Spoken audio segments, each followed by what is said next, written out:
आप सभी के हृदय में विराजमान परमात्मा को मेरी राम राम।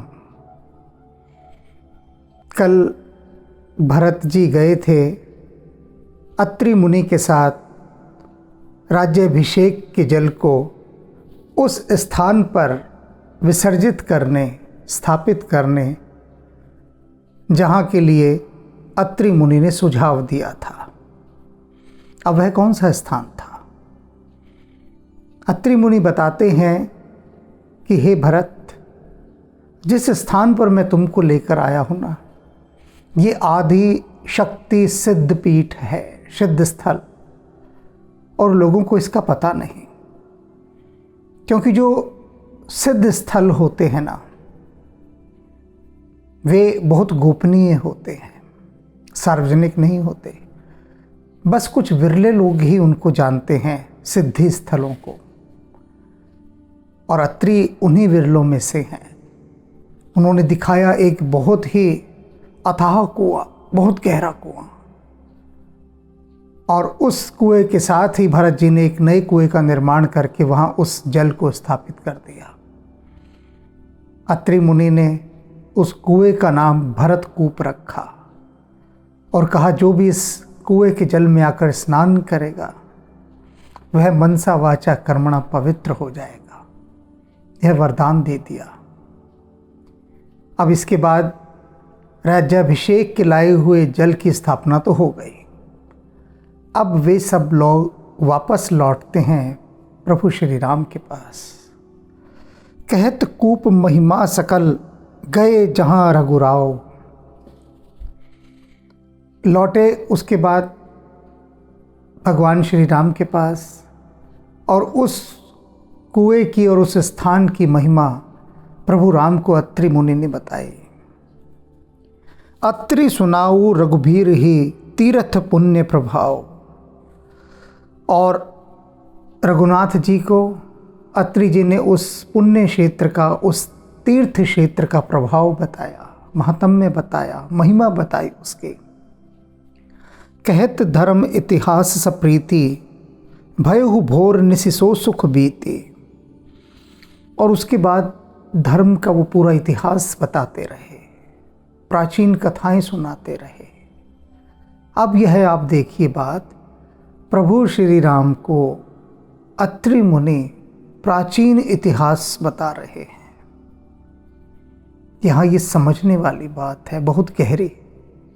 जैसे आज हम कह रहे हैं प्रभु श्री राम की कथाएं, आज कह रहे हैं ना, हजारों साल बाद। तो उस समय, आज से हजारों वर्ष पूर्व, अत्रि मुनि प्रभु श्री राम को उनसे भी पहले की हजारों वर्ष पूर्व का धर्म का इतिहास बता रहे हैं। उस आद्य शक्ति स्थल की भी महिमा बता रहे हैं, प्राचीन तीर्थ कालों की महिमा बता रहे हैं, तीर्थ स्थानों के। अब आप सोचिए कि पहले कितने कौन कौन से तीर्थ स्थान रहे होंगे, सब गायब हो गए ना, विलुप्त हो गए। अभी कहा अत्रि मुनि ने कि हे भरत, यह जो स्थान मैं तुमको दिखा रहा हूं ना, ये आदि शक्ति स्थल है, सिद्धपीठ, और लोग जानते नहीं, इसको पता ही नहीं किसी को। ऐसे गहन वन में है। और उस समय अत्रि जी प्रभु श्री राम को जो कथाएं सुना रहे हैं, धर्म का इतिहास सुना रहे हैं पुराना, इससे समझिए कि भारतीय संस्कृति विश्व की प्राचीनतम संस्कृति है। इससे प्राचीन कुछ नहीं। अब तो जो बहुत पढ़े लिखे इतिहासकार हैं, उन्होंने भी यह कह दिया कि जिस समय यह पूरा संसार घुटनों के बल सरक रहा था, रेंग रहा था, उस समय भारत एक युवक के समान युवावस्था में घूम रहा था। यानी कितना अंतराल, कितना गैप, कितना डिस्टेंस है संस्कृतियों में, कि भारत कितना उन्नत था। विश्व की प्राचीनतम संस्कृतियों में, प्राचीनतम भाषाओं में भारत का नाम आता है, संस्कृत का नाम आता है, यहाँ की संस्कृति का नाम आता है। और ये इस वाक्य से साफ पता लग रहा है। कहत धर्म इतिहास सब प्रीति। अब देखिए एक बात, एक एक चीज़ यहाँ पर ना चुगने के समान है, जैसे पक्षी एक एक दाना चुगते हैं, एक एक शब्द चुगने जैसा है। कह रहे हैं वो धर्म और इतिहास तो बता रहे हैं अत्रि मुनि। कैसे बता रहे हैं? सब प्रीति प्रेम के साथ, श्रद्धा के साथ, आस्था के साथ, भावना के साथ, यूं ही नहीं कह रहे। आप जरा सोचिए कि जब आप किसी तीर्थ स्थान का वर्णन करते हैं तो कैसे करते हैं? क्या रूखा सूखा करते हैं या भाव के साथ करते हैं? आप मेरा अभिप्राय समझ गए होंगे कहने का। तो इस प्रकार से अत्रि मुनि बड़े श्रद्धापूर्वक प्राचीन इतिहास का, धर्म का वर्णन कर रहे हैं। भयहु भोर, सुबह हो गई वर्णन करते करते। निस्सो सुख बीती, पूरी रात सुख से बीती। सारी रात वो सुनाते रहे, सारी रात। इसे कहते हैं जागरण। इसका नाम जागरण है। ये जो जगराता होता है ना, ये है जगराता। अत्रि मुनि वहाँ पर कोई माइक पकड़कर माइक के तारों को अपने पैरों से बचाते हुए, नाचते हुए, कूदते हुए, शोर मचाते हुए, लाउडस्पीकर लगाते हुए कोई जागरण नहीं कर रहे हैं। अत्रि मुनि प्रेम पूर्वक सुना रहे हैं और लोग कम नहीं हैं वहाँ पर। इसे जागरण कहते हैं कि जाग कर सुमिरन करना, कथाएं कहना, शोर नहीं मचाना। बड़ा अंतर होता है। अत्रि मुनि जिस ढंग से कथा सुना रहे हैं, जिस भाव से, जिस प्रेम से, वैसा जो जागरण करने वाली प्रोफेशनल पार्टियां आती है वो थोड़ी ना सुनाएंगे। उनका तो काम है, आ रही हैं, दिखाएंगी अभिनय करके वैसा कि बड़े भाव से हैं। कुछ होते भी हैं भाव से, ऐसी बात नहीं है, लेकिन अधिकांश पूरे मोहल्ले को सारी रात नहीं सोने देते। वो जबरदस्ती नहीं सोने देते। यहाँ ये लोग सुखपूर्वक, उसीलिए मैं कह रहा हूँ ना, एक एक दाने को चुगना है। क्या कह रहे हैं? भयहु भोर निस्सो सुख बीती, सुख से सारी रात बीती। गली मोहल्ले में ढमाढम हो रही है, कान फोड़ू लाउडस्पीकर लगे हैं, कहाँ सुख से रात बीतती है। लोग बद्दुआएं दे रहे होते अपने अपने घरों में बैठे। एक आध जिससे सहन नहीं होता वो बाहर आके लड़ने झगड़ने लग जाता है, बाकी सब चुप करके मन महसूस कर रह जाते हैं कि क्या कहें, छोड़ो, जाने भी दो यारों। लेकिन उन सब की रात सुखपूर्वक बीती। नित्य निबाही भरत दो भाई, राम अत्रि गुरु आयुष पाए। सुबह हुई, भरत और शत्रुघ्न अब पहुँचते हैं प्रभु राम के पास। गुरु वशिष्ठ हैं वहाँ पर, अत्रि मुनि हैं। उन सब से अब उन्होंने आज्ञा मांगी कि अब वे वन घूमने जाना चाहते हैं। इच्छा प्रकट की थी ना भरत जी ने कल कि हे प्रभु, आप जिस चित्रकूट पर्वत पर विचरते हैं, स्थान स्थान पर आपके चरण चिन्ह अंकित हैं। आपने जिन जिन स्थानों को देखा, विहार किया, मैं उन सब तीर्थ स्थानों को देखना चाहता हूँ। वे तीर्थ स्थान ही बन गए जहाँ जहाँ राम गए। तो भरत जी उन सभी स्थानों को देखना चाह रहे थे। उसकी उन्होंने अनुमति मांगी थी प्रभु से, प्रभु ने दे दी और कह दिया जहाँ जहाँ अत्रि मुनि कहें उनके अनुसार ही तुम्हें यात्रा करनी है, स्थानों पर देखना है। अपनी मन मर्जी से कहीं भी मत चले जाना। किसी भी स्थान की शांति को भंग मत कर देना यूं ही जाकर। तो अब अत्रि मुनि साथ उनको सब घुमा रहे हैं। सहित समाज साज सब सादे। भरत जी अपने सारे समाज के साथ सज कर चल दिए हैं। और कैसे सजे हैं, विशेष रूप से रेखांकित की है यहाँ पर बात। सब सादे वस्त्रों में है। कोई राजसी शानो शौकत नहीं है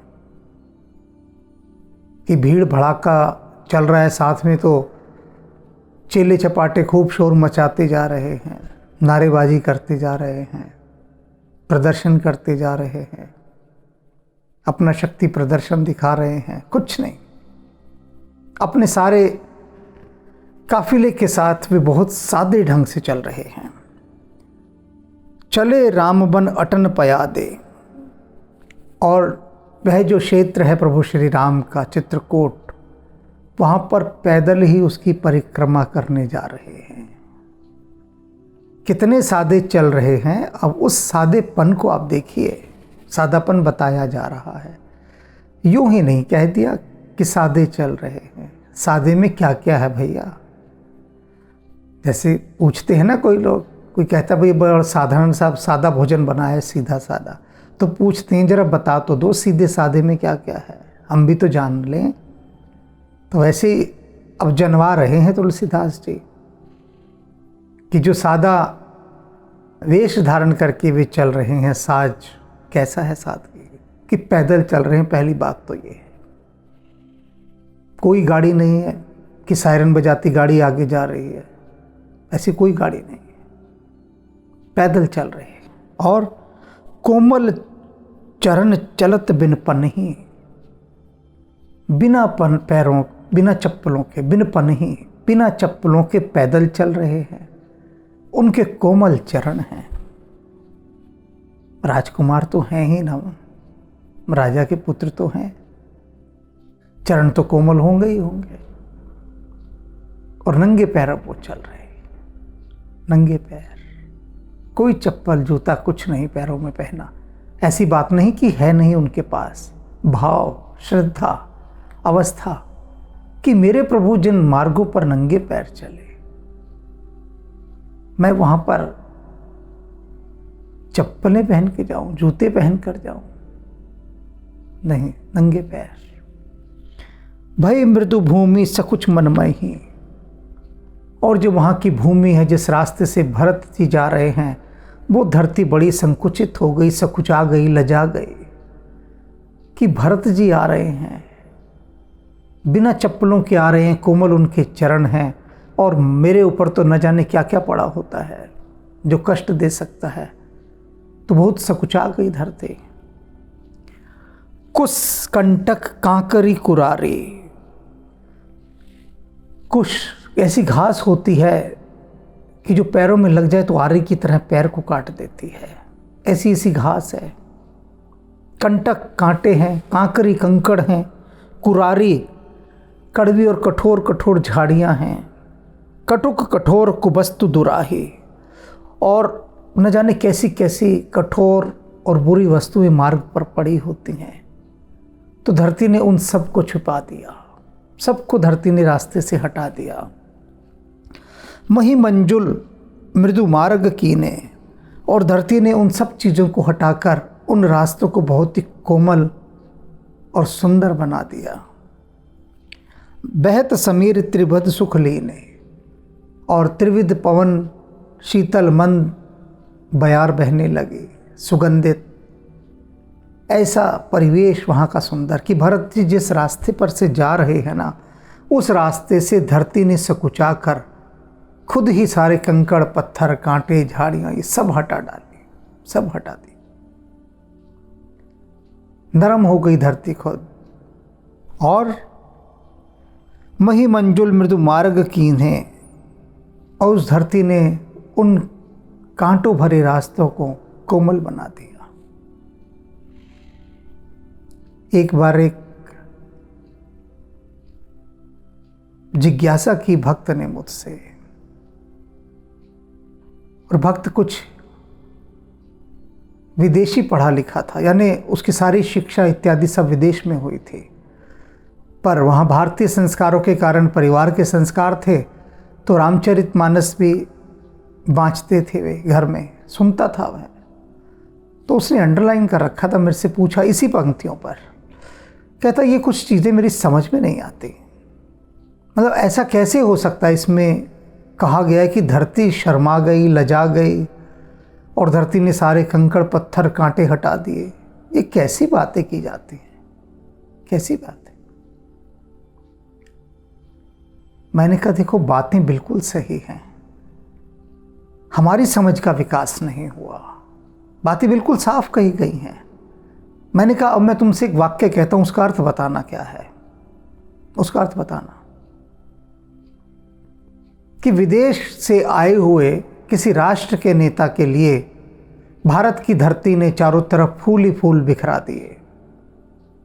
भारत भूमि ने, भारत माता ने उसका पूरा स्वागत किया और उसके लिए अपनी भारत भूमि को सुकोमल, सुगंधित और स्वच्छ कर दिया। क्या अर्थ है इसका? तो उसने कहा इसका अर्थ है कि भारतवासियों ने उनका बहुत अच्छा स्वागत किया। तो मैंने कहा बस तुम्हें यहाँ वो बात समझ में नहीं आ रही कि जब कह रहे हैं कि भरत जी उन वनों में गए तो वन की धरती सब कुछ आ गई। वन की धरती क्या? कि वे वनवासी लोग, ऋषि मुनि जो सब वहाँ रहते थे, वे सब लोग सब कुछ आ गए, संकुचित हो गए कि अरे इन वनों में भरत जी पैदल चलेंगे। तो सारे कोल, किरात, भील, इन सब जातियों ने, वनवासी जातियों ने मिलकर रास्ते का एक एक कांटा बीन डाला, फूलों की पंखुड़ियां बिछा दी वहां पर, कोई भी एक घास ना रहे, सब कुछ उखाड़ फेंके, सब कुछ। और वो रास्ते जिनसे भरत जी को जाना था सबको कोमल बना दिया। ये है, मैंने कहा, इन पंक्तियों का अर्थ। दरअसल होता क्या है कि जितने भी हमारे महाकाव्य लिखे गए, महान शास्त्र हैं हमारे, उनको पढ़ने और समझने के लिए एक विशेष योग्यता चाहिए होती है। विशेष योग्यता, यूं ही नहीं समझे जाते। एक विशेष पढ़ाई करनी होती है इन चीज़ों को समझने के लिए, क्योंकि यहाँ बहुत सारी बातें कोडिंग करके कही गई हैं रहस्यात्मक रूप से, तो उसे डिकोड करना पड़ता है। और डिकोड आप तभी कर सकते हैं जब आपके पास वो फार्मूले हो सारे कि कैसे की जाएगी, वह विद्या हो, आपको आती हो, तभी तो कर सकते हैं ना, वरना ऐसे कैसे कर देंगे? बहुत कठिन है। आपने राग सुने होंगे, बहुत सारे लोगों को समझ में ही नहीं आते, कहते हैं पता नहीं ये क्या आ करते रहते हैं, और लोग अपना सिर झुमाते हैं, घूम रहे हैं, मस्ती में झूम रहे हैं लोग, ये इनकी आ सुन के। हमें तो कुछ नहीं हो रहा इस आ से। तो क्यों नहीं हो रहा? क्योंकि शास्त्रीय संगीत को सुनने के लिए वह तल चाहिए, समझ चाहिए। तो ऐसे ही जितने हमारे शास्त्र हैं, इनको समझने के लिए पहले काव्य शास्त्र पढ़ना पड़ता है।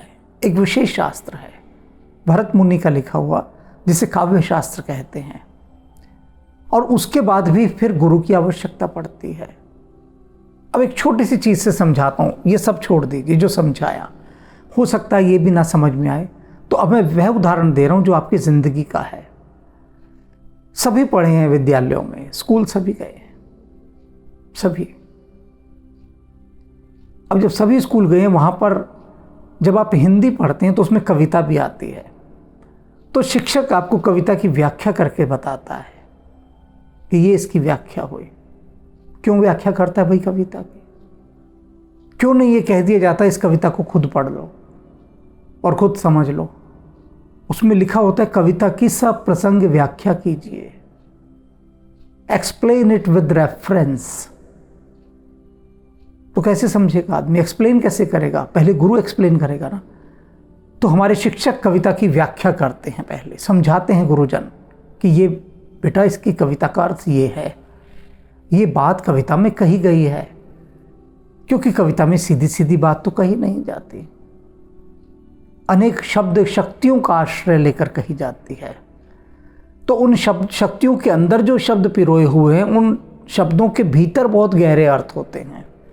इसलिए शास्त्र कई बार लोग समझ ना पाने के कारण अर्थ का अनर्थ निकाल लेते हैं और शास्त्रों को ही दोष देना आरंभ कर देते हैं। यह नहीं कहते कि हमें समझ नहीं आ रहा, ये कहते हैं इनमें क्या उल्ट सुलट लिखा है, उल्टा बोलते हैं। तो ये चीज़ समझ लीजिए कि वहाँ की जो पूरी धरती है, यानी वहाँ के जितने भी वनवासी थे, सब ने भरत जी का हृदय से स्वागत किया, उनके लिए धरती को सुकोमल सुंदर बना दिया। सुमन बर्ष सुर घन करी छाही, देवता पुष्प बरसाने लगे। अब आपको समझ में आ रही होगी धीरे धीरे बातें। घन करी छाही, बादलों ने चारों तरफ छाया कर दी। बिटप फूल फली तृण मृदुताही, पेड़ फल फूल सब विकसित हो गए। तृण मृदुताही, तिनके कोमल हो गए, तिनके अपनी कोमलता दिखाने लगे। मृग बिलों की खग बोली सुबानी, पशु पक्षी इत्यादि सब सुंदर वाणी बोलने लगे, यानी सुमधुर गीत गाने लगे। अर्थात प्रसन्न हैं सभी, शांत हैं, तो ऐसी ध्वनियाँ निकाल रहे हैं जो एक प्रसन्न और शांत मन निकालता है। सेव ही सकल राम प्रिय जाने। और ये सब क्यों हो रहा है कि सब जान रहे हैं कोई राम का प्यारा यहाँ आया है, और जो राम का प्यारा आया है उस राम के प्यारे को कोई दुख ना हो, तकलीफ ना हो, कष्ट ना हो, कोई असुविधा ना हो, इसलिए वहाँ की पूरी प्रकृति वन की अनुकूल हो गई है। और ये दोनों ही दृष्टियों से अनुकूल हो गई है, भौतिक दृष्टि से भी, यानी वनवासी इत्यादि सब रहने वाले वे अनुकूल हो गए, सेवा में आ गए, सारे सब भरत जी की सेवा में आ गए। और दूसरा, जब इतनी दिव्य ऊर्जा कहीं से निकलती है तो प्रकृति स्वयं सुंदर हो जाती है, प्रकृति पर उसका प्रभाव पड़ता है। सुलभ सिद्धि सब प्राकृत हूँ, राम कहत जमुहात, राम प्राण प्रिय भरत कहूँ, यह न होई बड़ बात। तुलसीदास जी कहते हैं क्यों ना हो भला ऐसा कि सारी प्रकृति सुंदर हो जाए, ये कोई बड़ी बात नहीं है, छोटी सी बात है कि भरत जी वन में गए हैं तो प्रकृति उनकी अनुकूल हो गई, सुखद हो गई। बड़ी बात नहीं है, बहुत छोटी बात है। क्यों छोटी बात है? क्योंकि यदि कोई व्यक्ति आलस में थका हुआ है और उसको जमाई आती है और वो जमाई लेते लेते कहता है हे राम, ऐसे बोलता है, राम का नाम लेता है जमाई लेते लेते, तो कहते उस इतने भर से राम का नाम लेने से कि जमाई के समय राम लिया, उतने में ही उसे न जाने कितनी सिद्धियां प्राप्त हो जाती हैं, सुख के साधन प्राप्त हो जाते हैं। आलस में जमाई ली है तब, और इधर ये तो राम के छोटे भाई हैं, अनुज हैं, राम के प्यारे हैं सबसे, वो जाएं तो भला कोई मुश्किलात आएंगी, असुविधाएं आएंगी, कष्ट आएंगे, दुख आएंगे, कैसे आ सकते हैं? नहीं आ सकते। जगतपति का भाई निकल रहा है मार्ग से और कष्ट आ जाए। ए विधि भरत फिरत बनवाहे, इस विधि से भरत वन में विचर रहे हैं। राम स्वयं कष्ट में चल सकते हैं, पीछे कहा ना, कुछ दिन पहले जब बता रहे थे तुलसीदास जी कि राम जब वनवास के लिए आए तो रास्ते कांटों से भरे थे, सूरज तप रहा था,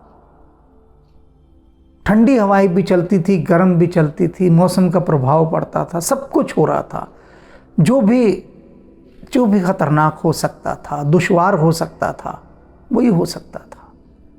यानी जो स्वयं जगतपति हैं उनके लिए प्रकृति अनुकूल नहीं हुई, प्रकृति ने कोई डिस्काउंट नहीं दिया, उनको कोई छूट नहीं दी,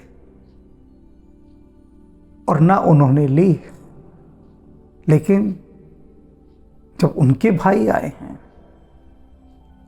तो उनके लिए कोई असुविधा नहीं।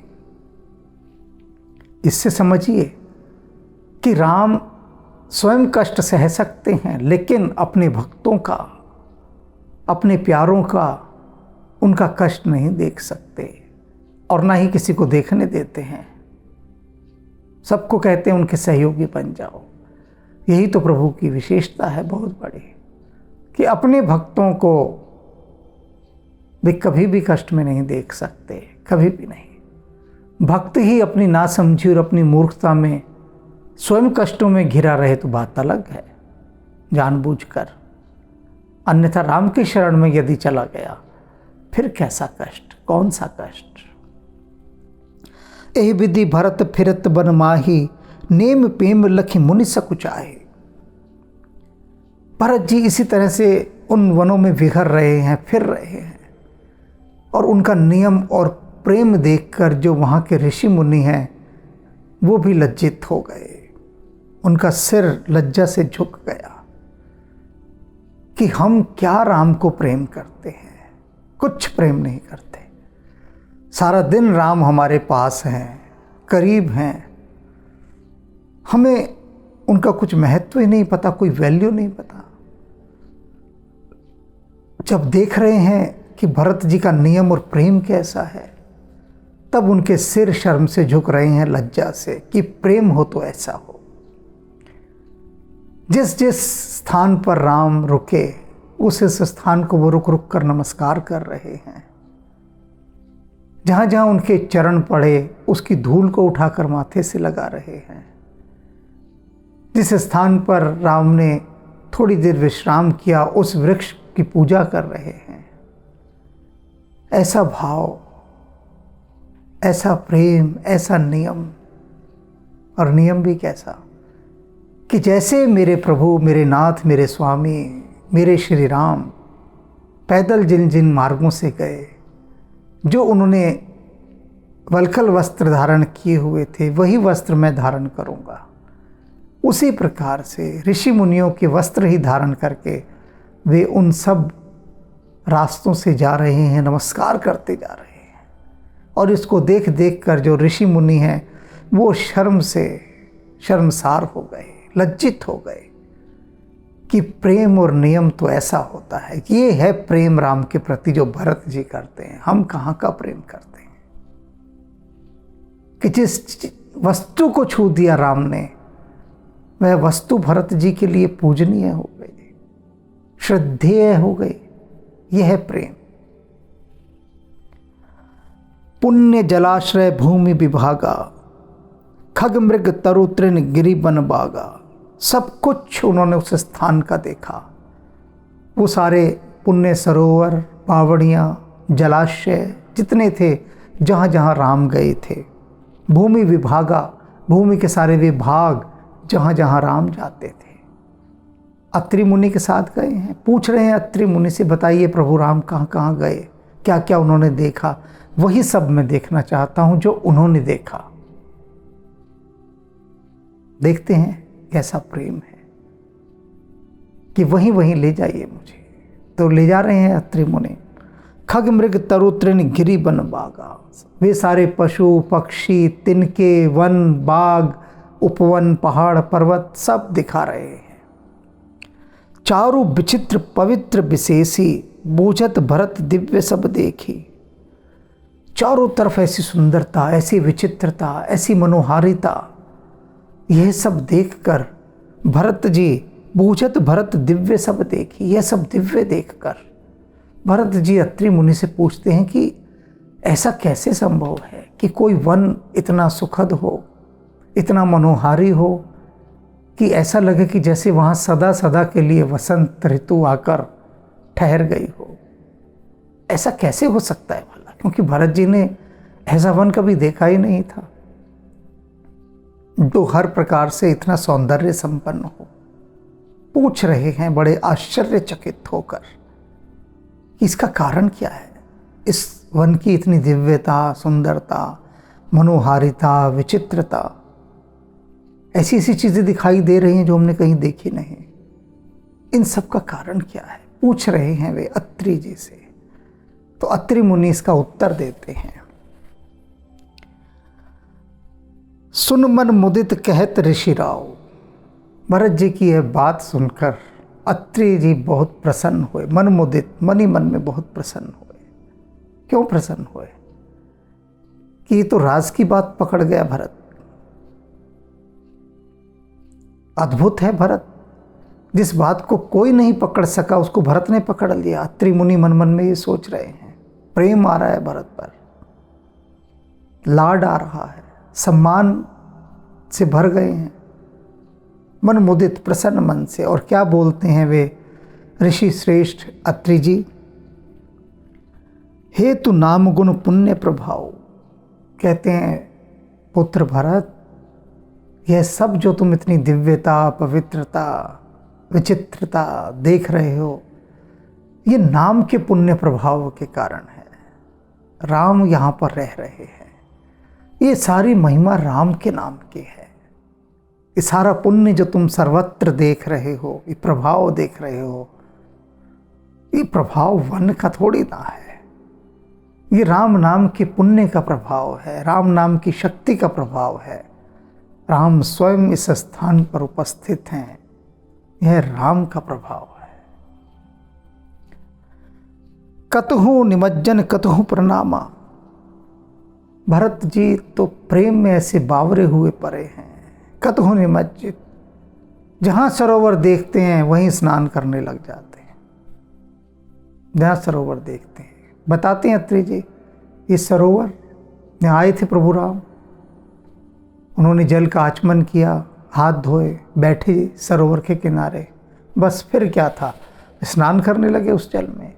और कतहु प्रणामा, कहीं बताया कि इस पेड़ के नीचे बैठे थे, इस पत्थर पर बैठे थे, उसको हाथ जोड़ के प्रणाम कर रहे हैं, खड़े हो गए हैं उसके आगे कि धन्य है यह पत्थर, धन्य है यह वृक्ष। कैसी प्रेम की रीति है भरत जी की। कतहु बिलोकत मन अभिरामा, और कतहु बिलोकत, कभी किसी स्थान को लगातार टकटकी लगाकर प्रेम पूर्वक देखते ही जा रहे हैं, देखते ही जा रहे हैं। अत्रि मुनि ने बताया होगा कि देखो भरत, इस स्थान से राम उस पर्वत को निहार रहे थे। बस भरत जी तो जैसे वहां राम ही हो गए, राम की ही दृष्टि से वो उस स्थान को निहारते रहे, निहारते रहे। ऐसी भाव दशा में भरत जी विचर रहे हैं, विहर रहे हैं उस वन में। कतहु बैठ मुनि आयुष पाए, किसी स्थान पर वो मुनि श्रेष्ठ अत्रि जी की आज्ञा पाकर बैठ जाते हैं। मन करता होगा कहीं यहाँ बैठ जाऊं, तो पूछा उनसे कि क्या यह स्थान ऐसा है कि मैं बैठ सकता हूँ। उन्होंने अनुमति दी, तब बैठे वो, तो कभी वहाँ बैठ जाते हैं। सुमिरत सिय सहित दो भाई, फिर उस स्थान पर बैठकर शत्रुघ्न के साथ राम, लक्ष्मण और सीता, इन तीनों का सुमिरन करते हैं, ध्यान करते हैं। सीता राम जी का जाप कर रहे हैं, लक्ष्मण जी को भी सुमिरन कर रहे हैं। बैठ गए उस स्थान पर, भाव समाधि लग गई। देख सुभाव स्नेह सुसेवा, देहि असीस मुदित बन देवा। जो वन देवता हैं चित्रकूट के, देख रहे हैं, देख स्वभाव, भरत जी का स्वभाव देख रहे हैं कैसा है। स्नेह सुसेवा, राम के प्रति उनका प्रेम देख रहे हैं। सुसेवा, उनकी सुंदर सेवा देख रहे हैं। देहि असीस मुदित बन देवा, और प्रसन्न मन से वन के देवता भरत जी को शुभाशीष दे रहे हैं। फिर ही गए दिन प्रहर 28, 2.5 पहर बीत गया वहाँ पर घूमते घामते देखते। प्रभु पद कमल बिलोक ही आई, लौट कर आए और प्रभु श्री राम के चरण कमलों के दर्शन किए। देखे थल तीरथ सकल, भरत 5 दिन मांझ। भरत जी वहाँ पर 5 दिन रहे और 5 दिनों तक चित्रकूट के सारे तीर्थ स्थानों को, उन सब जगहों को जहाँ जहाँ प्रभु श्री राम गए थे, सब को देखाए, सब जगहों को। कहत सुनत हरि हर सुजस, गए हूँ दिवस भई झांझ। और भगवान विष्णु और महादेव जी इन सब का सुमिरन करते हुए, इनकी गाथाएं सुनते हुए, इस तरह से रोज शाम बीतती थी, रात बीतती थी, और ऐसे कर कर के वहाँ पर 5 दिन बीत गए। भोर नहाई सब जुरा समाजो। 5 दिन बीत चुके हैं, अब 6ठा दिन शुरू हो रहा है। 6ठे दिन की सुबह है, भोर सुबह हो गई। नहाई सब जुरा समाजो, सब ने स्नान किया और सारा समाज जुट गया, अर्थात सब लोग इकट्ठे हो गए। नहा धोकर सब आ गए, अपना खड़े हैं, सब इकट्ठे हो गए। आज 6ठा दिन है। भरत भूमि सुर 13 राजो। भरत जी ब्राह्मणों के साथ, जितने भी ब्राह्मण थे उनमें गुरुदेव वशिष्ठ भी आ गए, विश्वामित्र भी आ गए, अत्रि मुनि भी आ गए, सारे ब्राह्मण और उनका समाज, अयोध्या का समाज, सब लोग इकट्ठे हैं। और महाराज जनक सब साथ हो गए, प्रभु श्री राम के पास जा रहे हैं। भल दिन आज जानी मन माही। भगवान श्री राम के पास सब पहुंच गए, नहा धोकर तैयार होकर। देखा भरत जी को भगवान श्री राम ने कि अपने सारे समाज के साथ, ब्राह्मणों के साथ, सबके साथ आए हुए हैं। भर दिन आज जानी मन माहे। प्रभु श्री राम ने मन ही मन जाना कि आज बड़ा भला दिन है। क्या भला दिन है कि आज अब इनको वापस चले जाना चाहिए। 5 दिन हो गए, सब देख लिया, अब कुछ बचा नहीं देखने को, सब तृप्त हो गए हैं, तो अब क्यों रुके हुए हैं ये यहाँ पर? अब जाते क्यों नहीं अयोध्या? शुभ दिन है, चले जाना चाहिए। राम कृपाल कहत सकुचाही। वे जो कृपालु राम हैं वे सकुचा गए, खुद नहीं कह सके। भरत से नहीं कहा कि भरत अब तुम क्यों रुके हो भाई, सब काम हो गए, अब जाते क्यों नहीं? अच्छा दिन है, 5 दिन हो गए यहाँ रहते हुए, 6ठा दिन है आज, और वे मन ही मन सोच रहे हैं कि आज इनको चले जाना चाहिए, बिल्कुल सही दिन है, सब काम हो चुके हैं। गुर नृप भरत सभा अवलोकी। प्रभु श्री राम ने पूरी सभा को देखा, गुरुदेव वशिष्ठ को देखा, विश्वामित्र जी को देखा, अत्रि मुनि को देखा, सबको देखा। सकुची राम फिर अवनि अलोकी। और सकुच राम फिर अवनि बिलोकी। सबको देख रहे हैं, महाराज जनक भी वहां पर हैं, सब हैं जितने लोग थे अभी तक, सबको देखा।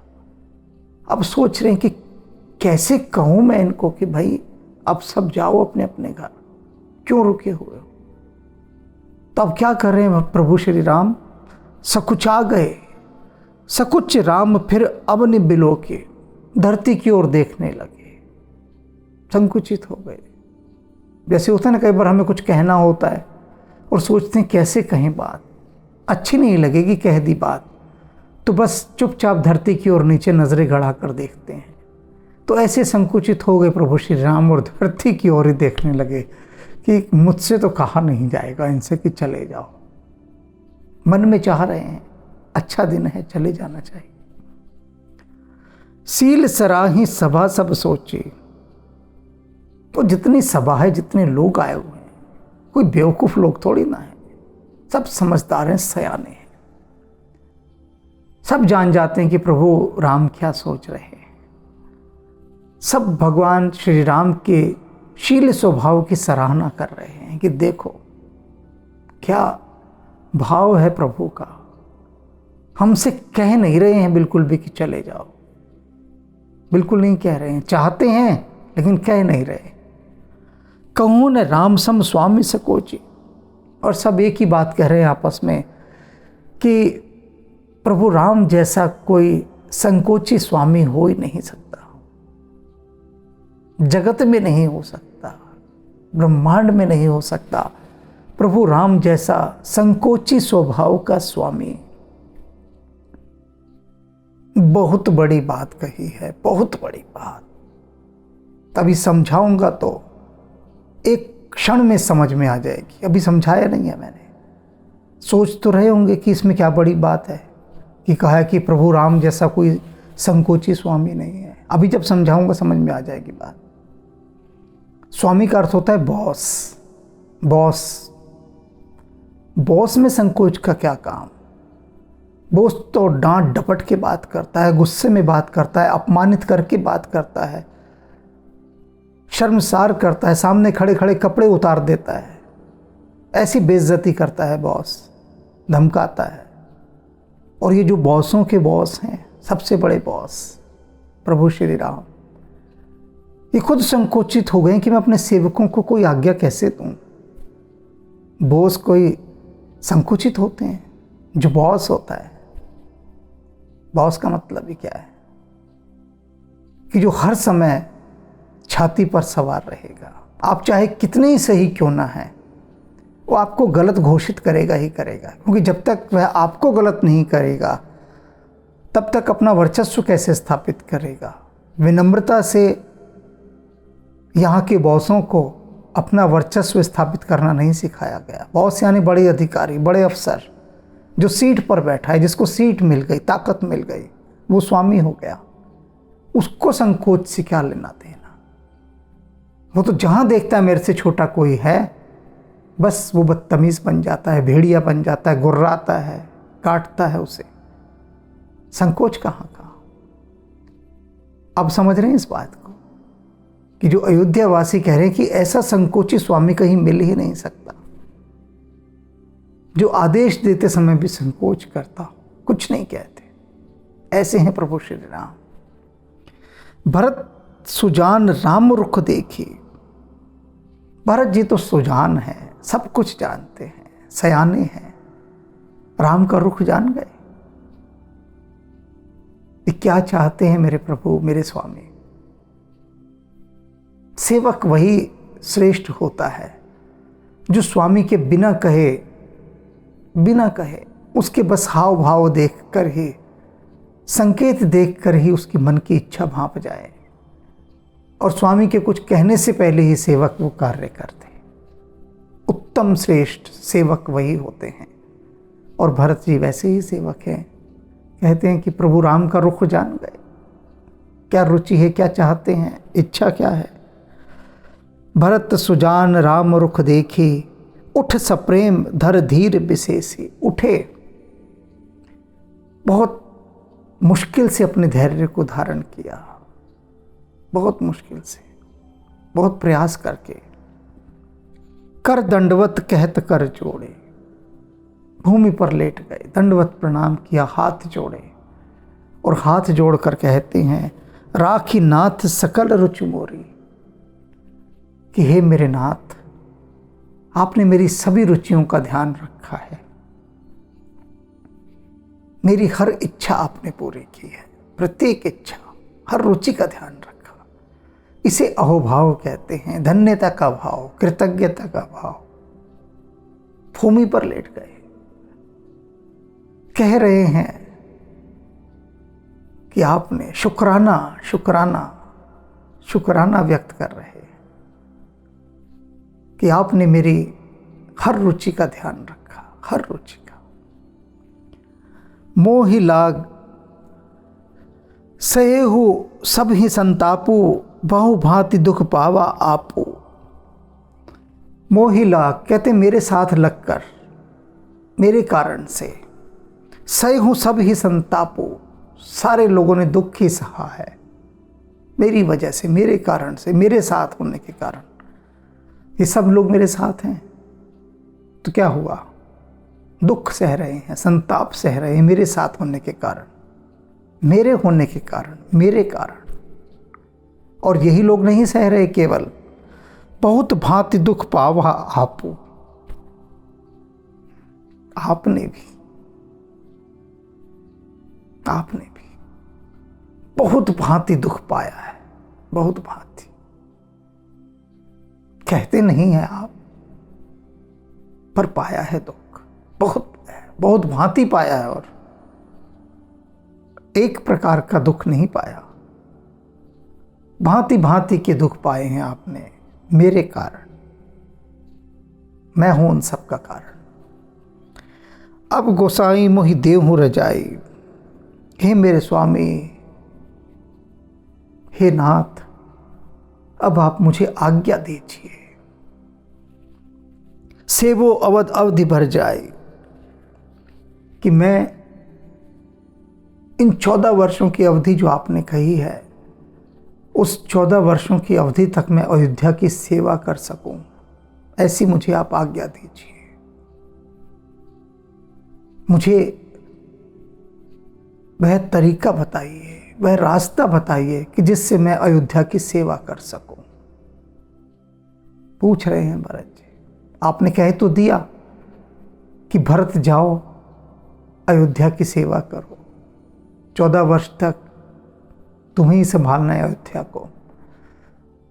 तो हे मेरे राम, आपने तो कह दिया, मैं करूंगा कैसे, वह विधि भी तो बता दीजिए, वह भी तो बता दीजिए ना। तो भरत जी अब वही पूछ रहे हैं प्रभु से, किस विधि करूं मैं, वो विधि बताइए। जही उपाय पुनि पाए जन, देखे दीन दयाल। कहते हैं हे दीन दयाल, आप वह उपाय कीजिए, वह रास्ता मुझे बताइए जिससे कि जब 14 वर्ष बाद आप आए तो मैं आपके दर्शन कर सकूं। वह युक्ति बता दीजिए। नहीं समझे ना अर्थ इसका? मुश्किल है समझना, मुश्किल है। समझाता हूं कि भरत जी यह क्यों कह रहे हैं कि वह विधि बता दीजिए जिससे कि जब आप 14 वर्ष बाद लौटें तो मैं आपके चरण कमलों के दर्शन कर सकूं। क्योंकि भरत जी को संदेह है कि राम के बिना क्या वे 14 वर्ष जी पाएंगे।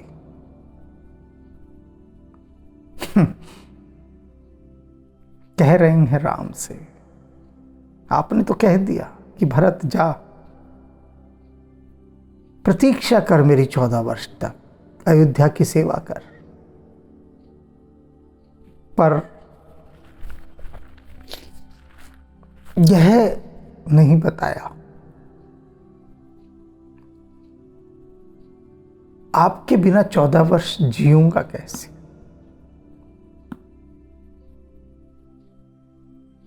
कैसे जीऊंगा? जब अयोध्या लौटते हैं भरत अपने ननिहाल से, पता लगता है, सुनते हैं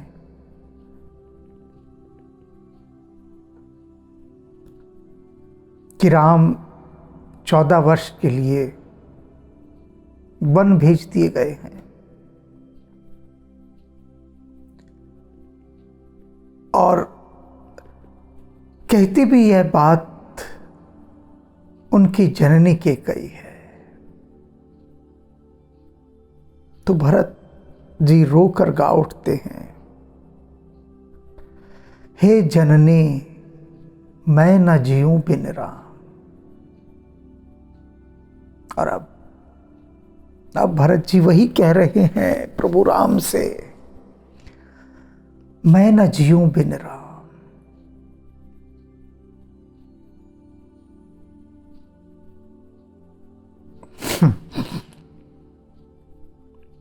चौदह वर्ष, कैसे 14 वर्ष आपके बिना जी पाऊंगा? कैसे? बस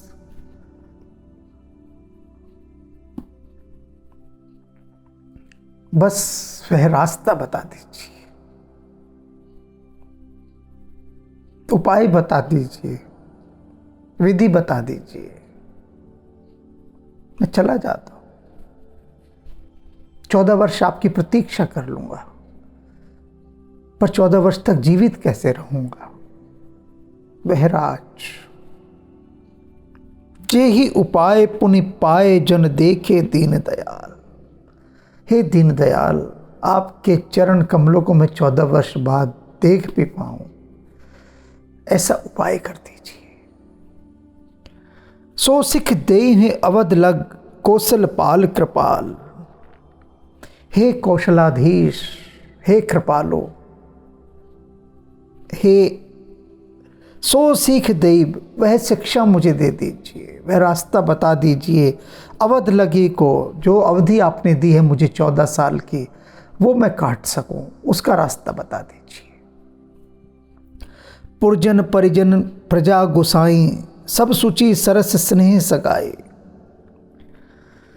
कह रहे ये जो जितनी भी प्रजा है हमारी, परिजन परिवार के जन हैं, सब कैसे हैं? पवित्र हैं। सब सुचि सरस स्नेह सगाए, सब बड़े प्रेम पूर्ण हैं, स्नेहपूर्ण हैं। इनसे मुझे कोई दुख तकलीफ नहीं, कोई कष्ट नहीं इनसे। बड़ी अच्छी प्रजा है, मंत्रिमंडल बहुत अच्छा है, परिवार के लोग बहुत अच्छे हैं, कोई बुरा नहीं है, रसपूर्ण है सारे, प्रेम पूर्ण है सारे, सभी अच्छे हैं। लेकिन इन सब के बावजूद भी राउर बद भल भव दुख दाहो। यदि आप साथ हैं ना, तो संसार का बड़े से बड़ा दुख भी हमें दुख नहीं लगेगा, अगर आप साथ हैं तो। और यदि आप साथ नहीं हैं तो प्रभु बिन बाद परम पद लाहो। यदि आपका साथ नहीं है और मोक्ष भी मिल जाए तो मोक्ष पद भी लाभदायक नहीं है, वह भी दुखदायी है। आपके बिना अयोध्या, सब अच्छा है मेरे लिए वहां पर, लेकिन आप नहीं है तो कुछ अच्छा नहीं है, सब दुखदायी है आपके बिना। स्वामी सुजान जान सब ही के, रुचि लालसा रहन जन जी के। कहते हैं, हे स्वामी, सुजान जान सब ही के, आप सबके हृदय की बात जानते हैं, सबके हृदय की। रुचि लालसा रहन जन जी के, आप मुझ सेवक के मन की लालसा, इच्छा, रुचि क्या है सब जानते हैं, आपसे कुछ भी नहीं छिपा। प्रणत पाल पाल ही सब काहो, देहूँ देहूँ दिसी और निपाहूँ। भरत जी कह रहे हैं कि मुझे भरोसा है, जानता हूँ मैं कि आप अंत तक साथ निभाएंगे दोनों तरफ से, कहीं से भी मुझे आप अकेला नहीं छोड़ेंगे।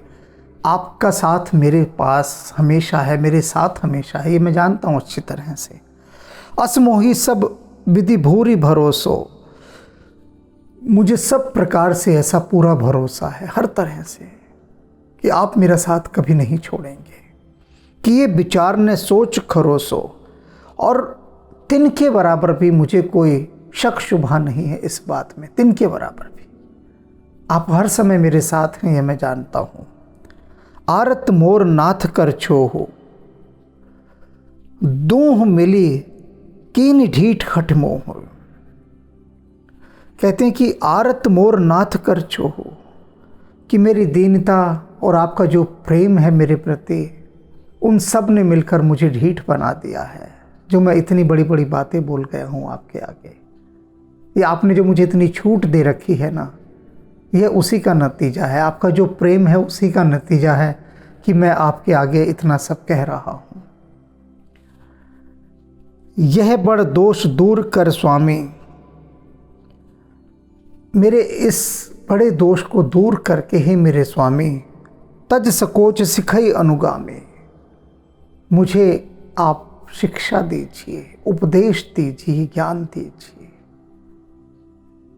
मैंने कहा है अभी आपसे कि मैं कैसे अयोध्या का पालन कर सकता हूँ, तो ये सब बातें जो मैंने कही, इतनी सब बातें जो बोल गया, इसीलिए बोल गया कि मैं जानता हूँ आपका मेरे प्रति कितना स्नेह है, प्रेम है, सब बातें मैं जानता हूँ। और अपनी दीनता भी पहचानता हूँ कि मैं कितना दीनहीन हो गया हूँ, खुद को कितना कमज़ोर, बेबस, लाचार महसूस कर रहा हूँ, ये सब चीज़ें भी जानता हूँ, और इसीलिए मैंने ये सब बातें कह दी हैं। यह बड़ा दोष दूर कर स्वामी, हे मेरे स्वामी, मेरे इस बड़े दोष को दूर कीजिए, और तज सकोच, सारे संकोचों को छोड़कर सिखई अनुगामी, मुझे शिक्षा दीजिए जिससे मैं अनुगामी बन सकूं, उनका पालन कर सकूं। भरत विनय सुन सभी प्रशंसी, भरत जी की ऐसी विनय सुनकर, विनती सुनकर सभी उनकी बहुत प्रशंसा करने लगे। खीर नीर विवरण गति हंसी, कहते हैं कैसी गति है भरत जी की, जैसे हंस की जो दूध का दूध और पानी का पानी कर देता है, ऐसी उनकी वाणी है हंस के समान। दीन बंधु सुन बंधु के बचन दीन छलहीन, ये जो दीन बंधु हैं प्रभु श्री राम, उन्होंने जब अपने भाई के ऐसे वचन सुने, कैसे वचन के वचन दीन छलहीन, जो बहुत ही दीन थे, दुखी थे, ऐसे वचन सुने, विनती भरे वचन सुने, और कैसे थे, छलहीन, जिनमें किसी प्रकार का कोई छल कपट नहीं था, ऐसे वचन दीन दयाल प्रभु श्री राम ने सुने भरत जी के। देश काल अवसर सरिस बोले राम प्रवीण, देश काल और अवसर के अनुसार बात करने वाले प्रभु श्री राम जो इसमें निपुण हैं, वे अब भरत जी से क्या कहते हैं, उनकी सारी बात सुनने के बाद। और जो बात कही, बड़ी अनुकूल बात कही, कहते ही वे अनुकूल बात हैं, सब कुछ देखकर, हालात देखकर, सब कुछ देखकर, देश काल तात तुम्हार मोर परिजन की, चिंता गुरु ही नृपि घर बन की। कहते हैं हे तात, हे पुत्र, भरत से कहते हैं तुम मेरे भरोसे क्यों रह रहे हो? मेरे भरोसे क्यों हो बताओ? तुम्हार मोर परिजन की, कहते हम सबकी जो चिंता है, मेरी, तुम्हारी, परिवार के लोगों की और ये अयोध्या, इस सबकी चिंता गुरु ही निरप ही घर बन के। इन सब की चिंता करने वाले गुरुदेव वशिष्ठ जी और जनक जी हैं, वे हमारी चिंता करेंगे। और भरत, तुम मुझसे कह रहे हो कि मैं तुम्हारी चिंता करूं, अयोध्या की चिंता करूं, इन सारी चिंताओं का निवारण मैं करूं? मैं कौन होता हूं? मैं खुद इनके आश्रित हूं। तो सुन लो मेरे भाई, तुम्हारी, मेरी, परिवारजनों की, अयोध्या की, इन सब की चिंता करने वाले तो गुरुदेव वशिष्ठ और जनक जी हैं। वे बड़े हैं हमारे, उनके होते हमें क्या चिंता करनी। माथे पर गुरु मुनि मिथिलेशो, कहते हमारे माथे पर, हमारे सिर पर तो किसकी छाया है? मुनि की, गुरु की, गुरु वशिष्ठ जी की। मुनि कौन? विश्वामित्र जी, उनकी। और मिथिलेशो, मिथिला के नरेश, महाराज जनक। इतने लोग हमारे रक्षक हैं, तुम चिंता क्यों करते हो इनके होते हुए? हम ही तुम ही सपने हो न कलेश हो। अरे मुझे और तुम्हें, हम दोनों को सपने में भी कोई दुख नहीं हो सकता इनके होते हुए। और तुम घबरा रहे हो, डर रहे हो कि मैं कैसे अयोध्या का राज चलाऊंगा। ये है ना, इनके होते सपने में भी ना तुम्हें ना मुझे, दोनों को कोई दुख तकलीफ नहीं हो सकती। हमारे बड़े हैं, देख रहे हैं बड़ों का होना। राम जी भी कितना स्वीकार करते हैं कि उनकी छत्र छाया है, उनकी छत्र छाया ही रक्षा करती है। ये बड़ों की महिमा है। अनेक लोग अपने माता पिता को अपने घर से बाहर निकाल देते, वे यह नहीं जानते कि उनके ही आशीर्वाद से, उनकी ही दुआओं से, उनकी ही आशीषों से उनको सब कुछ मिल रहा है। नहीं जानते, जानते होते तो क्यों निकालते? क्यों करते ऐसा? पूछते ही नहीं उनको, क्यों करते? हैं ऐसे, बहुत हैं। और बहुत ऐसे भी हैं जो सिर माथे पर माता पिता को बिठा के रखते हैं। इनकी भी संख्या कम नहीं है। दोनों की संख्या अपने अपने पूरे जोश शोर के साथ है, दोनों की ही संख्याओं में कमी नहीं है। लेकिन यह बताने के लिए प्रभु राम ने ये नहीं कहा कि भरत तू चिंता मत कर, मैं तेरे साथ हूं। भरत जी कह रहे हैं कि मुझे कोई चिंता नहीं, मैं जानता हूं आप हर समय मेरे साथ हैं। लेकिन प्रभु श्री राम कह रहे नहीं, भरत, मेरी, तुम्हारी, हम सबकी चिंता तो ये गुरुजन हैं करने वाले। ये हैं भाई, देखो पहले ही भूल सुधार दे, क्योंकि ऊपर भरत जी ने कहा है यह बड़ दोष दूर कर स्वामी, हे स्वामी मेरा ये बड़ा दोष दूर कीजिए। तो राम जी ने तत्काल दोष दूर कर दिया। यहाँ समझाया भरत को कि क्या कह रहा है तो मुझे श्रेय दे रहा है, मुझे दे रहा है, तुझे दिखते नहीं? गुरुदेव, विश्वामित्र और महाराज जनक, अरे इनकी शरण में रहे, मैं खुद इनकी शरण में हूं। ये हमारे बड़े हैं, इनके होते हुए में कोई दुख तकलीफ नहीं। पहला ही एकदम करेक्शन कर दिया, वहां पे सुधार कर दिया, दोष निवारण कर दिया। मोर तुम्हार परम पुरुषारथ, स्वार्थ सुजस धर्म परमारथ। कहते हैं भरत सुन, मेरा, मोर तुम्हार परम पुरुषार्थ, मेरा और तुम्हारा जो सबसे बड़ा पुरुषार्थ यानी कर्तव्य है इस समय क्या होना चाहिए उसे सुन लो। अब राम थोड़े से स्ट्रेट फॉरवर्ड हो गए हैं, क्योंकि जब कोई बहुत ही प्रेम से विह्वल हो जाए तो थोड़ा सा कठोर भी होना पड़ता है। राम हल्के से कठोर हुए हैं और समझा रहे हैं कठोरता के साथ कि सुन भरत, मोर तुम्हार परम पुरुषार्थ, मेरा और तुम्हारा इस समय क्या कर्तव्य होना चाहिए, क्या धर्म होना चाहिए।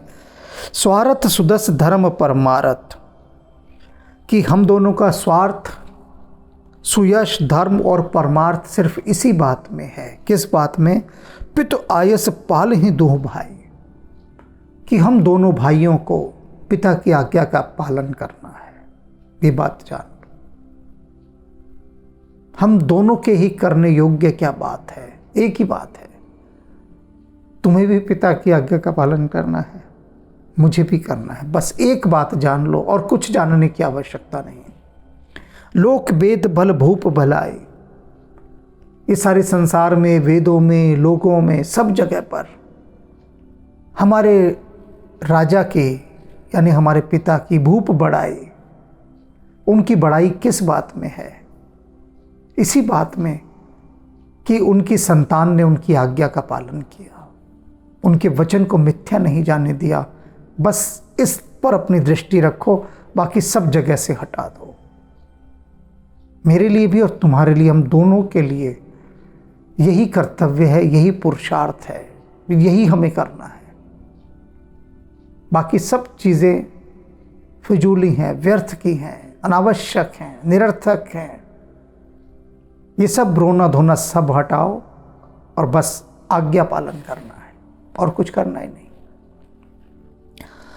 गुरुपित मात स्वामी सिख पाले, प्रभु राम कहते हैं भरत सुन, जो भी व्यक्ति गुरु की, पिता की, माता की, स्वामी की, इनकी शिक्षाओं का पालन करता है, आज्ञाओं का पालन करता है, चले हो कुमग पग पर ही न खा ले।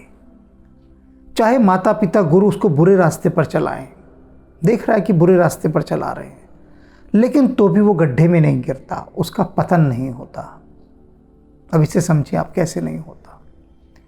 माता पिता अगर बच्चे को चोरी करना सिखा रहे हैं और बच्चा कह रहा है ठीक है, कहा गया है शास्त्रों में माता पिता की आज्ञा का पालन करो, चोरी करो, वो चोरी करता है, तो कहते हैं कि उस चोरी करने से उसका पतन नहीं होगा, पतन होगा माता पिता का, बच्चे का नहीं होगा। क्योंकि वो कह रहे ठीक है, मुझे तो आज्ञा दी है इन्होंने करने की, मेरा पतन क्यों होगा। यानी उसकी चेतना का नाश नहीं होगा, चेतना उसकी दूषित नहीं होगी, उसका पतन नहीं होगा, चाहे वो बुरा काम कर रहा है। नहीं समझ रहे, समझाता हूँ दूसरे उदाहरण से। बहुत सारे उदाहरण देने पड़ते हैं तब समझ में आती है बात। एक सैनिक है, 100 लोगों की हत्याएं कराता है। मैं हत्याएं शब्द कह रहा हूं, वो हत्या है नहीं, वैसे संहार करता है, शत्रु को मारता है। मान लीजिए 100 लोगों को मारा, 100 लोगों को मारने के आके उसको पदक मिलते हैं, सम्मान मिलता है, देश सम्मान से देखता है, लोग सम्मान से देखते हैं। कोई ये नहीं कहता इस सैनिक ने 100 आदमियों को मारा तो पाप किया, ये तो पापी है। कोई भी नहीं कहता उसे पापी। सोचो क्यों नहीं कहता। उन 100 लोगों को मार के वो आ रहा है जिससे उसका कोई लेना देना नहीं था, जिन 100 लोगों ने उसका कुछ भी नहीं बिगाड़ा था। ना वो उन्हें जानता, ना नाम जानता, ना पता जानता, ना ये जानता इसके घर में कौन भाई बहन है, क्या है क्या नहीं, कुछ नहीं पता। मार आता है 100 लोगों को, 1000 भी मार आता है, लाखों भी मार आता है, उसे कोई दुख भी नहीं होता, पतन नहीं होता उसका। क्यों? क्योंकि उसने स्वामी की आज्ञा का पालन किया है। स्वामी ने कहा, सेनापति ने कहा, उसे ऑर्डर मिले कि जाओ मारो इन लोगों को, तो उसने सिर्फ ऑर्डर फॉलो किया और कुछ नहीं किया, तो उसको पाप नहीं लगेगा, कोई दोष नहीं लगेगा, उसका कोई दोष नहीं है। उसने तो स्वामी की आज्ञा का पालन किया। दोष लगना होगा तो स्वामी को लगेगा, यदि वह गलत हुआ तो उसको लगेगा। भूल चूक लेनी देनी सब उसकी होगी, सेवक की नहीं होगी। उसने तो आज्ञा पालन किया। अब एक जल्लाद है, कितने लोगों को मारता है, लेकिन राजा आज्ञा दे रहा है कि सजाए मौत। अब जो जल्लाद है उसको थोड़ी ना पाप लगना है, कोई पाप नहीं लगना। लेकिन वहीं एक व्यक्ति को कोई मार देता है तो उसको दोष लगता है। सैनिक सैकड़ों लोगों को मार देता है तो उससे दोष नहीं लगता। तो ये सब गहरी बातें अब आपको समझ में आ रही होंगी कि स्वामी का निर्देश, दिशा निर्देश, उसकी आज्ञा पालन।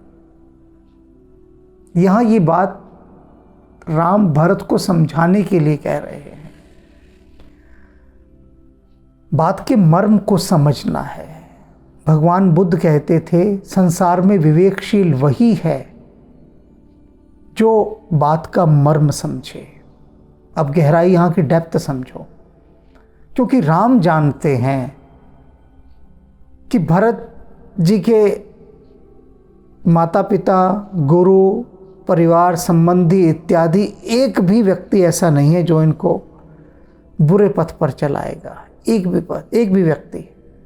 तो भरत को समझाने के लिए वे कह रहे हैं कि माता पिता अगर तुम्हें बुरे रास्ते पर भी चलाएं तो भी समझ लो तुम्हारा बुरा नहीं है। क्योंकि भरत को कन्विंस करना है, उसको समझाना है।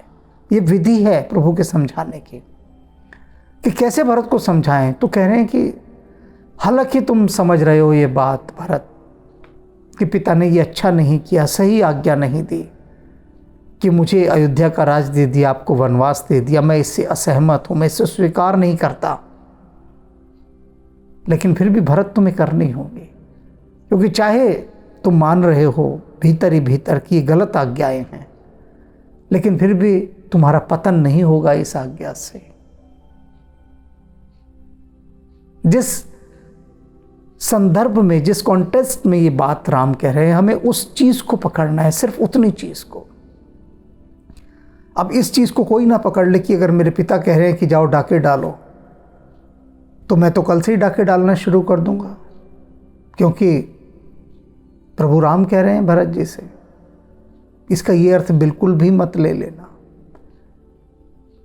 क्योंकि शास्त्रों में एक बात और भी कही गई है इसके समानांतर, कि यदि माता पिता गलत रास्ते पर चलें तो सात्विक पुत्र का धर्म है कि वो उन्हें सदपथ पर लाए। यदि गुरु भ्रष्ट मार्ग पर चले तो शिष्य का धर्म है कि वह उसे सतपथ पर लाए। कितने ज़्यादा हमारे यहाँ ऑप्शंस हैं, विकल्प हैं। ऐसा नहीं है कि गुरु कुछ भी कहता जा रहा है तो, और यदि वह संसार के हित में नहीं है तो उसे मान लिया जाए। इन सब की कसौटी एक ही चीज़ कही गई है कि जो भी आपको आदेश दिए जाते हैं उनमें क्या संसार का भला हो रहा है या संसार की हानि हो रही है। ये मापदंड है, ये स्केल है। कोई भी आज्ञा आपको दी गुरु ने, माता पिता ने, तो उस आज्ञा में ये देखो कि इससे क्या संसार का भला होगा या उसका बुरा होगा। बस वही निर्णय हो जाता है। अगर उनकी आज्ञाओं से सबका भला हो रहा है तो वो अच्छी आज्ञाएं।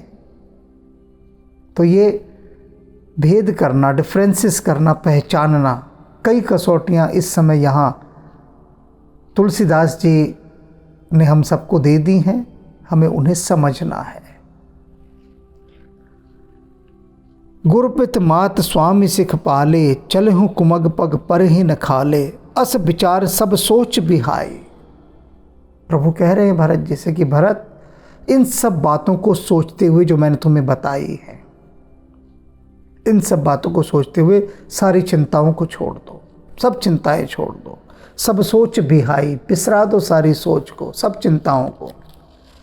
पाल हूँ अवध अवधि भर जाए, और जो मैंने कहा है, तुम्हें समझाया है, सिखाया है, इस तरह से तुम 14 वर्ष तक अयोध्या का पालन करो, सब हो जाएगा। बस यही ध्यान रखना है कि हमें एक ड्यूटी दी गई है, हमारी रिस्पॉन्सिबिलिटी है, हमारा दायित्व है, नैतिक दायित्व। कर्तव्य पालन, हमारा धर्म है कि हम अपने माता पिता की आज्ञाओं का पालन करें, और ये उनकी आज्ञा है कि उनके वचन को हमें सत्य सिद्ध करना है। तो तुम अपना काम करो, तुम्हें जो चार्ज सौंपा गया है, अयोध्या का चार्ज 14 साल के लिए तुमको दे दिया, और मेरे पिता ने मुझे जंगलों का चार्ज सौंप दिया है। जंगलों का राजा हूं अब मैं। कोई काट के दिखाए जंगल, आए काटे लकड़ी जरा बेचते। राम के रहते कोई जंगलों को गंजा करके दिखाए ना। अगर वन अधिकारी राम जैसे हों, मजाल है कोई टहनी भी तोड़ कर ले जाए, मजाल है। और यहां तो हरे भरे जंगलों को एकदम नंगा करके छोड़ दिया, जम के काटे गए पेड़, जमकर अंधाधुंध कटाई की गई जंगलों की, अंधाधुंध। क्योंकि राम जो नहीं है वहां पर, तो कौन रक्षा करेगा जंगलों की? राम ही तो रक्षा करते थे, कौन करेगा? तो राम ने भरत को समझा दिया है कि भरत, 2 राजा बनाए हैं हमारे पिता ने, तुझे अयोध्या का, मुझे जंगलों का राजा बनाया। तो सबको अपने अपने राज्य का पालन पोषण करना है। तुम अयोध्या देखो, मैं दंडक वन देखता हूं। और अब हम सब अपने भीतर देखते हैं प्रभु राम को, देखें उनकी महिमा को, भरत जी की महिमा को। सुनना बहुत हो गया, अब सोने से पहले चिंतन करना है। जो जो बातें मैंने आज बताई हैं, आज बहुत धीर गंभीर गहन रहस्यात्मक चर्चाएं हुई हैं, उनका फिर पाठ करना है, उनकी जुगाली करनी है, तब बातें समझ में आएंगी। क्योंकि अब जो आगे आने वाला समय है ना, कल जो बात प्रभु श्री राम बताने वाले हैं, और गहरी बातें हैं, बहुत गहरी बातें हैं। इतनी गहरी कि अगर उतार ली जीवन में तो राम की कृपा प्राप्त हो जाएगी, जीवन स्वर्ग जैसा हो जाएगा, सुंदर सुखी, कोई दुख नहीं होगा, कोई कष्ट नहीं होगा। तो अब राम राम करने का समय आ गया है। सीताराम सीताराम सीताराम कहिए, जाहि बिध राखे राम ताहि बिध रहिए। सीताराम सीताराम सीताराम कहिए, जाहि बिध राखे राम ताहि बिध रहिए। सीताराम सीताराम सीताराम कहिए, सीताराम सीताराम सीताराम कहिए, जाहि बिध राखे राम ताहि बिध रहिए। जाहि बिध राखे राम ताहि बिध रहिए। सीताराम सीताराम सीताराम कहिए, जाहि बिध राखे राम ताहि बिध रहिए। जाहि बिध राखे राम ताहि बिध रहिए। सीताराम सीताराम सीताराम कहिए, जाहि बिध राखे राम ताहि बिध रहिए। सीताराम सीताराम सीताराम कहिए, सीताराम सीताराम सीताराम कहिए, जाहि बिध राखे राम ताहि बिध रहिए। जाहि बिध राखे राम ताहि बिध रहिए। सीताराम सीताराम सीताराम कहिए, जाहि बिध राखे राम ताहि बिध रहिए। जाहि बिध राखे राम ताहि बिध रहिए।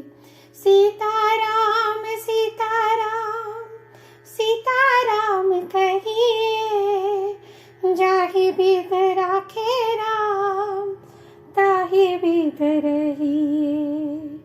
जाहि बिध राखे राम ताहि बिध रहिए। सीताराम सीताराम सीताराम कहिए, जाहि बिध राखे राम ताहि बिध रहिए। जाहि बिध राखे राम ताहि बिध रहिए। जाहि बिध राखे राम ताहि बिध रहिए।